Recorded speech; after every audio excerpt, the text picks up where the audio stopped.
Behind every powerful cartel boss lies a story of passion, betrayal, and danger, with a partner who knows how to play the game. From Pablo Escobar and Maria Victoria Henao, whose fiery bond fueled an empire, to the cunning charm of Sandra Avila Beltran, who used beauty and love as her greatest weapon, these couples ruled the underworld with passion and brutality. Alberto Bravo and Griselda Blanco. Their relationship was a storm of seduction and chaos. Alberto Bravo and Griselda Blanco weren't just partners in crime, they were lovers driven by raw passion and dangerous ambition. Alberto Bravo was a Colombian drug trafficker who was instrumental in the rise of his wife, Griselda Blanco, as he was also a key figure in the Medellin Cartel, one of the most notorious drug trafficking organizations in the world. He was a small-time criminal who became involved in the drug trade in the early 1970s. He met Griselda Blanco in the mid-1970s, and they quickly became involved in a romantic relationship. Bravo was impressed by Blanco's ambition and ruthlessness, and he saw her as a valuable partner in the drug trade. Bravo and Blanco quickly became one of the most powerful drug trafficking couples in Colombia. They smuggled substances into the United States from Colombia, and they also ran a network of drug dealers in New York City. Alberto Bravo's relationship with Griselda Blanco was complex and often violent. The two were married for many years, but their relationship was often marked by infidelity and jealousy. Bravo was also jealous of Blanco's success, and he was often critical of her methods. Alberto Bravo died in 2021. He was 73 years old. Bravo's death was not widely publicized, but it was reported by a few news outlets. Blanco's reputation for smuggling substances from the notorious Medellin Cartel of Colombia to the United States earned her the nickname La Madrina, the Godmother. Her drug operation was one of the largest of the dozen so-called Colombian mafias in the United States. After she killed her 3 husbands in a fit of pique, people called her the Black Widow. She liked to serve substances to young girls and watch them pose nude. She held frequent orgies at her Miami home. Another anecdote dubbed her as compassionate for agreeing to a doomed man's wish that instead of decapitating him, she'd shoot him in the head. On September 3, 2012, the 69-year-old Blanco stood in a butcher shop in Medellin when an assassin drove up on a motorcycle, fired 2 shots from a handgun into her head, and sped away. Even in retirement from crime, she could not escape her ruthless past. While Blanco was known for her ruthless leadership, Escobar and his wife were equally notorious for their brutal tactics. Pablo Emilio Escobar Gaviria and Maria Victoria Henao. Would you believe that Pablo Escobar first noticed Maria Victoria Henao when she was just 12 years old, her youthful beauty leaving an unforgettable mark on him? Often referred to as the world's greatest outlaw, Escobar was perhaps the most elusive cocaine trafficker to have ever existed. He is considered the king of cocaine and is known as the lord of all drug lords. In 1989, Forbes magazine declared Escobar as the 7th richest man in the world, with an estimated personal fortune of $30 billion. Escobar was the boss of the famous Medellin Cartel, the most powerful drug empire to exist, and is said to have had over twice the power and money of their rivals, the Cali Cartel. Pablo is known as Paisa Robin Hood for his contributions to the poor, but was also known for murdering anyone who got in his way. Maria met Pablo when she was just 12 years old and he was 23. He was the first and only love of her life. She endured affairs, insults, humiliations, lies, loneliness, raids, death threats, terrorist attacks, kidnapping attempts on her children, and even long periods of confinement and exile, all for love. How could you sleep with that monster? One of the victims of Maria's husband, Pablo Escobar, asked me, "Why didn't you do anything?" The answer was because she loved him, and while many may find that response inadequate, the truth is that's the reason she remained by his side till the end of his life, even though she disagreed with his actions and decisions innumerable times. However, Escobar's personal relationships were far from simple. Alongside his marriage, he had numerous mistresses, some of whom had significant relationships with him for years. These women were often drawn into his lavish lifestyle, receiving extravagant gifts and living in luxury. Many of these mistresses had children with Escobar, though they lived in the shadow of his criminal world, often hidden from the public eye. Even in his private life, Escobar maintained an iron grip over those closest to him, treating them as pawns in his quest for dominance and control. On December 2nd, a rival gang member killed Escobar on a rooftop. Maria remained fiercely loyal to Pablo, loving him through every situation, while Amado's wife, in stark contrast, betrayed her husband multiple times. Amado Carrillo Fuentes and Sandra Avila Beltran.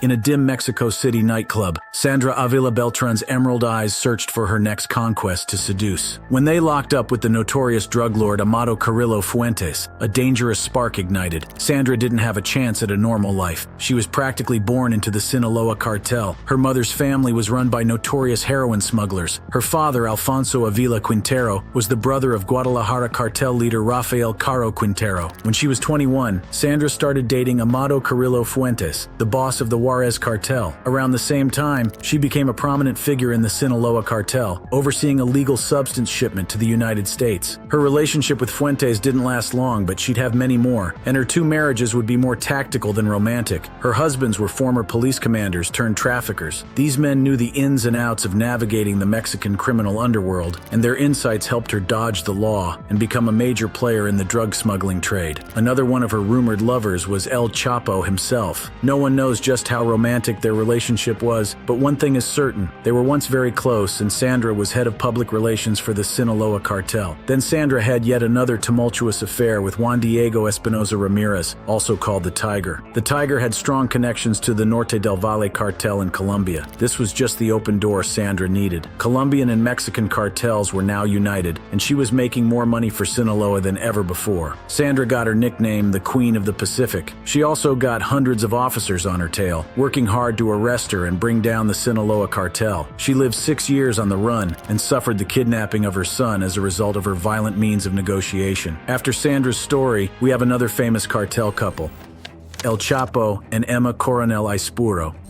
In the dangerous world of cartels, Emma Coronel Aispuro was known for her stunning beauty and hotness. While El Chapo controlled the drug trade, it was Emma who truly held his heart. The California native met her husband at a party thrown by her Mexican-born drug trafficking father in 2006 when she was 17. A year later, she was crowned Miss Coffee and Guava in Canelas, a town in northwestern Mexico. The couple announced their plans to marry in the run-up to the pageant, and many have suggested that she won the title because of El Chapo's influence. Since she appeared at her coronation in a diamond-encrusted crown, El Chapo dubbed her his Little Queen. El Chapo proposed to the beauty queen at the contest, flanked by 100 of his hitmen. They were married on her 18th birthday, July 3, 2007. El Chapo was 50 years old at the time of the ceremony. The nickname stuck, and she has been known as La Reinita to her husband's cartel cohort ever since. In 2011, she gave birth to the couple's twins, Maria and Emali. 3 years later, El Chapo, by then one of the world's biggest drug lords, was arrested by Mexican authorities for running his drug empire. Coronel Aispuro helped her husband distribute cocaine and passed on messages to the cartel while he was imprisoned in Mexico, according to the FBI. She was also a constant presence at his trial in federal court in Brooklyn, which began in November 2018 and ended in February 2019. Extramarital affairs are common in the cartel world, as even cartel boss Miguel Angel Felix Gallardo often neglected his wife Elvira in favor of other women. Miguel Angel Felix Gallardo and Maria Elvira Murillo de Felix. Mi abogado Martínez Inglés me dijo, no estás involucrado, nunca platiques. In the cartel world, Miguel Angel Felix Gallardo's magnetic presence drew all eyes, but it was Maria Elvira Murillo de Felix who ignited his deepest desires and fantasies. Known as El Padrino, the Godfather, and El Jefe de Jefes, the boss of extramarital affairs bosses, Miguel Angel Felix Gallardo was the founder and former leader of the Guadalajara cartel. Maria Elvira Murillo de Felix was the second wife of former Mexican drug lord Miguel Angel Felix Gallardo. While initially supportive of her husband dealing drugs on a small scale with Rafael Caro Quintero, she begins to feel disgruntled after her husband devotes all his life to running his cartel and starts having extramarital relationships with several women, providing them with expensive gifts. She tried to convince her husband to run his cartel from Sinaloa, but he refused and coldly tells her that she isn't needed anymore. The couple subsequently divorced, and she relocated back to Sinaloa with her children. After he survived an attempt on his life by the Gulf Cartel, Felix fled to Sinaloa, but she refused to reunite with him. However, she violently confronted her ex-husband after she learnt of his role in the tragic murder of Guadalupe Lea Serrano and her 2 children. She berates him for his brutality and stabs him with a knife as he tries to calm her down. This prompted Felix to leave her forever and move back to Guadalajara. Despite unfaithfulness being common among cartel couples, Ovidio Guzman Lopez stands out as a unique cartel boss for his unwavering loyalty to his wife, Adriana. Ovidio Guzman Lopez and Adriana Meza Torres In a world full of danger, can the intense passion between Adriana and Ovidio last, or will their love be destroyed by Adriana's hunger for love and seduction? Only time will tell. Unlike other drug traffickers, El Raton has only had one known partner, Adriana Meza Torres, the mother of his 3 daughters. Although there are few known personal details of the youngest member of Los Chapitos, various journalistic reports indicate that he is the least controversial character of the quartet, and unlike his brothers or other members of organized crime, Ovidio Guzman kept a low profile. Another aspect for which El Raton has stood out within the history of the Sinaloa cartel is his little interest in women. Ovidio Guzman has been a rare character within the Sinaloa cartel because of the love he professes for Meza Torres, even more so because despite the problems they have faced at some points in their relationship, he was always faithful to her. Adriana is the daughter of Raul Meza Ontiveros, alias M6, a member of great importance for the Sinaloa cartel, who was murdered on March 27, 2007, in the residential area of Montebello, Culiacan. Her brother, Raul Meza Torres, known as El Mini 6, also entered the drug business, but received the same fate as his father. He died during a confrontation with municipal police from Zapopan, Jalisco, at the age of 18. Her family's relationship with the senior leaders of the Sinaloa cartel would have caused her, at an early age, to meet and fall in love with Ovidio Guzman. A source close to the couple said that Meza Torres physically abused El Chapo's son. He never dared to raise his hand to his wife. The thing is that she was the From time to time, she zapped him in public. This information agrees with the statements of Damaso Lopez Serrano. He was very bossy. His wife completely dominated him. I've known them since we were young. I saw that relationship since they were dating. I know Adriana and Ovidio completely, and I got to see everything firsthand, all their arguments, said the former drug trafficker. Just as Adriana holds sway over cartel boss Ovidio, the Camorra cartel presents another power dynamic where Maria Licciardi wields greater influence than her husband, Antonio Tagami and Maria Licciardi. Maria Licciardi knew from early on what the Camorra was and who ran it. She grew up in a family of killers and Camorra members. All her brothers were active Camorra members. One of them, her brother Gennaro, the monkey Licciardi, had become boss and ruled supreme. Her husband Antonio Tegami was also a member. All in all, you could say every man in Maria Licciardi's life was a Camorra member. Growing up, Maria Licciardi's role was still that of a wife, and in the mob world, the role of the wife was to be loyal, tight-lipped, cook, clean, and raise the kids. But with the crackdown by the Italian government on organized crime that put countless members and bosses behind bars and the bloody wars that decimated the clans and families, the role of the woman began to change. Maria had to wait. In line before her were her 2 brothers, Pietro and Vincenzo, as well as her husband Antonio Tegami. But as time went by, they all were unable to take control, getting whacked or arrested, and so Maria's time had come. It didn't go easy. Not only did she lose her brothers and husband, but she also had to prove her qualities to the other bosses and, more importantly, her soldiers. And as soon as Maria Licciardi was in place, she proved it. One of the things Licciardi did was get her family into the prostitution trade. Until then, the family had always stayed out of that business because of a code of honor. But under Licciardi, that code was broken. They bought the girls from the Albanian mafia, put them on the street, and money was flowing in. Girls were put on drugs so they wouldn't become an informant or run away. When the girls had become too old, they were killed. Neapolitan police came after her with an arrest warrant in 1999. She went into hiding until officers pulled a car over outside Naples and caught her in it in 2001. Next on our list is the renowned El Mayo and his stunning wife, who stood by his side and worked alongside him. Ismael El Mayo Zambada and Rosario Niebla Cardoza.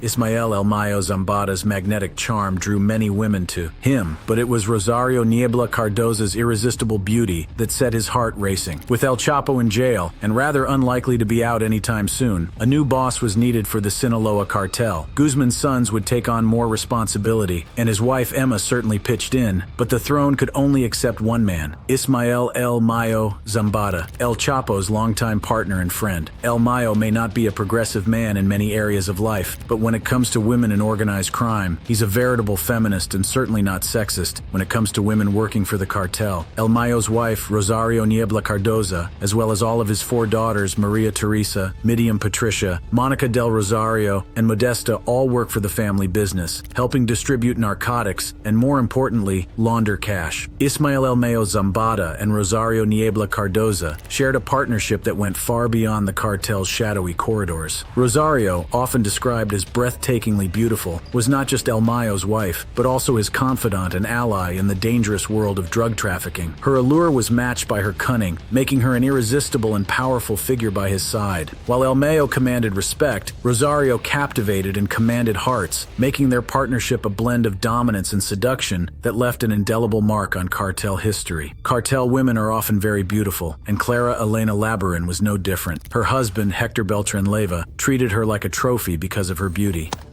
Hector Beltran Leyva and Clara Elena Labarin.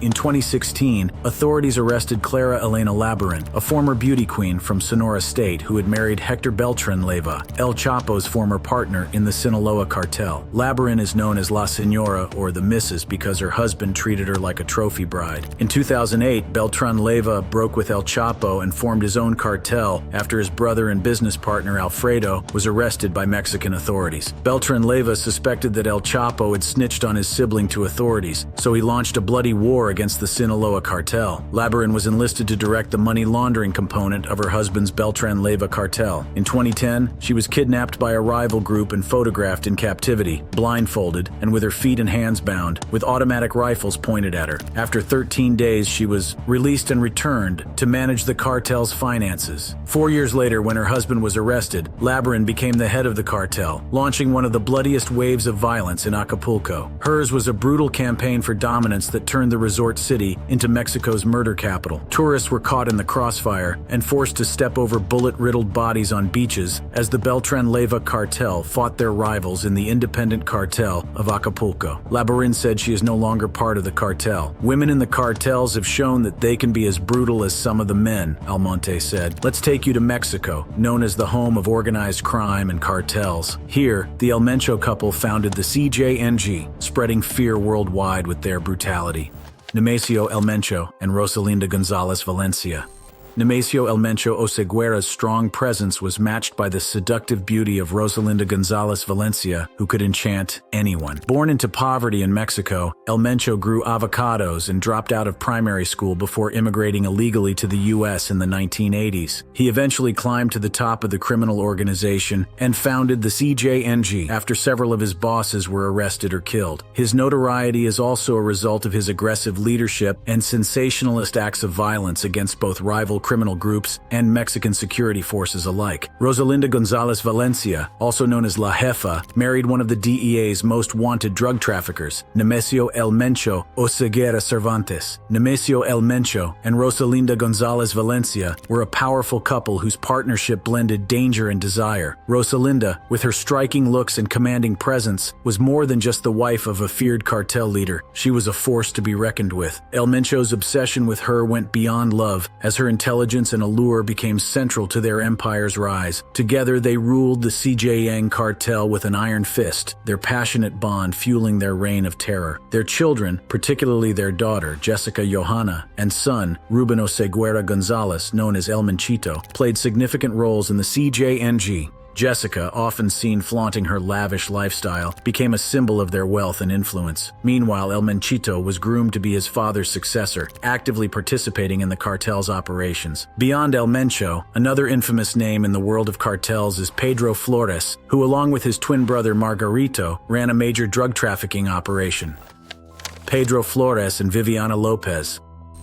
Pedro Flores worked alongside his hot and beautiful wife, Viviana Lopez, in the dangerous world of cartels. Viviana, who was just as involved in the operations, helped manage the logistical side of their criminal empire. Together, they built a powerful network that smuggled large amounts of cocaine and heroin into the United States. While Pedro played a crucial role in orchestrating the shipments, Viviana's business acumen and dedication were equally important in maintaining the flow of illicit drugs. Their partnership was one of both love and criminal ambition, with Viviana playing a central role in the operation's success. Flores was sentenced for laundering drug money made by her trafficker husband turned government informant, Pedro Flores. He was one of the infamous Flores twins. Pedro and his brother Margarito were the Chicago tag team for the Sinaloa cartel, owned and operated by Joaquin El Chapo Guzman. El Chapo is now serving a life sentence himself. The court filing said she did so even after she and her co-defendant Viviana Lopez turned in approximately $4 million in drug proceeds documents that was represented to the government as being the remaining cash from the husband's drug operation. This was false, however. It was reported that the stashed cash was used to pay for global vacations, $165,000 for private schools, shopping sprees, a J-Lo concert, and even currency laundered through friendly gas stations. In court documents, the government asked that Ms. Flores receive at least a 9-year sentence, while she requested probation and strict home confinement. Pedro Flores and his wife weren't alone in their criminal activities. Pedro's twin brother, Margarito Flores, and his wife, Olivia Flores, were also deeply involved.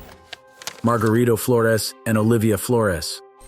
We need security because we are being hunted by the Mexican cartel. Margarito, along with his twin brother Pedro, became a key figure in smuggling large quantities of cocaine and heroin from Mexico into the United States. The Flores brothers were trusted partners of some of Mexico's most powerful cartels, including the Sinaloa cartel, and their operation was one of the largest drug distribution networks. Olivia played a critical role in supporting her husband's operations, managing logistics and ensuring the smooth flow of illegal shipments. In 2008, both Margarito and Pedro were arrested and cooperated with authorities in exchange for reduced sentences. They provided crucial information about their cartel connections, further damaging the power of the drug syndicates. Olivia, too, faced legal consequences for her involvement, and the couple's criminal empire came to a dramatic halt. When her husbands were in prison, authorities said the wife got greedy, spending $869,000 on vacations, cars, clothing, private school tuition, and a new business startup, ironically, a cleaning firm. After their arrests, Olivia's involvement in the drug trade was revealed, and her cooperation with law enforcement ultimately helped dismantle parts of the operation. The next cartel boss on our list is Roberto Suarez Gomez, who alongside his wife established drug laboratories deep in the Amazon jungle.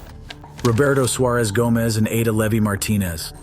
Do you know Roberto Suarez Gomez used his stunning wife, Ada Levy Martinez, as a tempting lure in his dangerous world of illicit trade? Roberto Suarez Gomez, also known as the King of Cocaine, was a Bolivian drug lord and trafficker who played a major role in the expansion of cocaine trafficking in Bolivia. In his prime, Suarez made $400 million annually, was one of the major suppliers of the Medellin cartel, as well as the leader of the largest Bolivian drug empire, and was considered to be the biggest cocaine producer in the world. Suarez started building cocaine laboratories in the middle of the Bolivian Amazon jungle and in the zone of Los Yungas at the end of the 1960s and created the first cocaine cartel in Bolivia called La Corporación. Ada Levy Martinez, his wife, was not just a passive partner in the empire. She was actively involved in managing their drug operations. Ada played a crucial role in overseeing the production and distribution of cocaine, handling the logistical side of their business, and ensuring the smooth flow of illicit goods. Her involvement extended to maintaining ties